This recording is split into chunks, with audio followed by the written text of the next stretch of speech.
এই জন্য কিছু তালেবে ইলম কথা শিখে, কথার উপর কথা, কথার উপর কথা। যদি কিন্তু চু চারা, এতে কাজ হবে না। মেনে নেওয়ার অভ্যাস। ডাক্তার বলবে 30 দিন ঝুলায় রাখেন, ভাঙ্গা হাত, এটা ঝুলায় রাখেন, তারপর আপনার হাতটা ভালো হবে। না স্যার একটু আরাম লাগে কুলি, বেশি পাকনামি করবেন, পেইন আপনার জন্য একদম রেগুলার হয়ে যাবে, দেখবেন স্থায়ী একটা ব্যথা নিয়ে থাকতে হবে।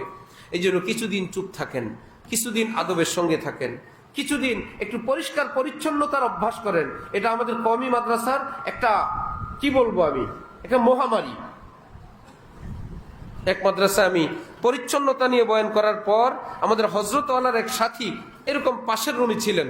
বের হবার পর উনি বললেন, মাওলানা আপনি যে বয়ান করলেন, এই বয়ানটা সেই 80-র দশকে প্রয়োজন ছিল। আমরা যে এক মাদ্রাসায় পড়ছিলাম, মাদ্রাসা মানে হলো এই কোনা হবে পানির পিকে ভরা, ধুলাবালিতে ভরা, ময়লা আবর্জনা, ওয়াশরুম, ওয়াশরুমের ভিতরেও টিস্যু, বাইরেও টিস্যু, ময়লা আবর্জনা, মাটি, কাপড়। মাদ্রাসা মানে তো এই হবে। আল্লাহু নাযীফুন ইউহিব্বুন নাযাফা। অথচ আলেম তালেবে ইলম নবীর প্রতিচ্ছবি হবে। উম্মত দেখলে বলবে, আল্লাহ এই ছোট্ট মাওলানা এত সুন্দর, নায়েবে রাসূল যদি এত সুন্দর হয়, রাসূল জানি কত সুন্দর ছিল। আলেমের বাচ্চা যদি এমন চরিত্রের হয়, তাহলে আলেম কত সুন্দর। এক ইংরেজ যেমন ইমাম মুহাম্মদের কিতাব দেখে বলছিল, ইসলামের নবী মুহাম্মদ। ইমামে আজমের ছাত্র ইমাম মুহাম্মদের কিতাব দেখে ইংরেজ বলতেছিল, নাম তো শুনে আসছি মুহাম্মদ, মুহাম্মদ, ইসলামের নবী মুহাম্মদের লেখা কিতাব।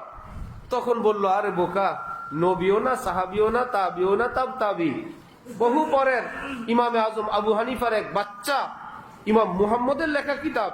সে মাথায় হাত দিয়ে বলল, ইসলামের ছোট নবীর, ছোট মুহাম্মদের ইলম যদি এত হয়, তাহলে বড় মুহাম্মদের ইলম কত। তোমাকে আমাকে দেখে তো উম্মত বলবে, ছোট্ট মাওলানা যদি এত সুন্দর হয়, বড় মাওলানা জানি কত সুন্দর। অপরিচ্ছন্নতাই যেন আন্দোলন, মিটিং, মিছিল, নখ বড়, দাড়ি বড়, মোজ বড়, পায়জামা টাকনুর নিচে, লুঙ্গি টাকনুর নিচে, আবার কেউ পায়জামার ভিতরে লুঙ্গি পরে, আবার নিচে দেওয়া বাইরে যায়, উপর দেওয়া দেখা যায়। এত অসামাজিক তো না হওয়া চাই, এত নিচু না হওয়া চাই। এটা রাজধানী ঢাকা, এটা যে আমরা নেতৃত্ব দিব দেশের, যে কোনো শ্রেণীর লোক এসে যেন চরিত্রের সামনে, আখলাকের সামনে, নাজাফাতের সামনে ছোট হয়ে যায়। আল্লাহ, কোন মাদ্রাসায় গিয়ে অনেক ভদ্রলোক বলল যে, মাদ্রাসায় যেভাবে চাদর বিছানো থাকে, সত্যি সত্যি আমার বাসায়ও এত সুন্দর চাদর বিছানো থাকে না। সে সারেন্ডার করলো না, এটা তার একটা ইমানি দাওয়াত।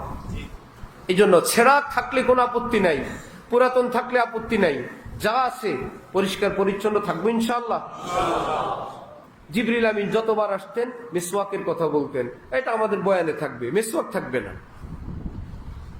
ওয়াশরুম গুলো যাওয়া যায় না, ব্যবহার করা যায় না, এটা তো আমাদের জীবনের একটা অংশ।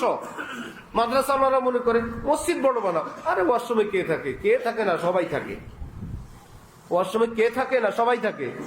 কে থাকে মানে কি? আপনিও থাকেন। নিঃশ্বাস নিতে হয় না আপনার? ফ্রেশ থাকবে, স্বচ্ছ পরিচ্ছন্ন থাকবে। কোন কোন কোন মাদ্রাসা আছে যে ওয়াশরুমের মধ্যে সাবান দেওয়া আছে? ইস্তিনজার পর সাবান দিয়ে ধুইতে হয় না? কমপক্ষে বাইরে হাত ধোয়ার জায়গা আছে, সেখানে সাবান আছে। আমরা কোথায় নামছি, কোথায় চলে গেছি?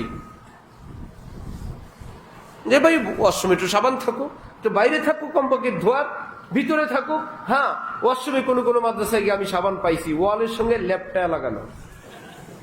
খামাখা মিথ্যা কথা বললে তো ঠিক না। মসজিদের মধ্যে ওই সাবান ব্যবহার করতে পারেন?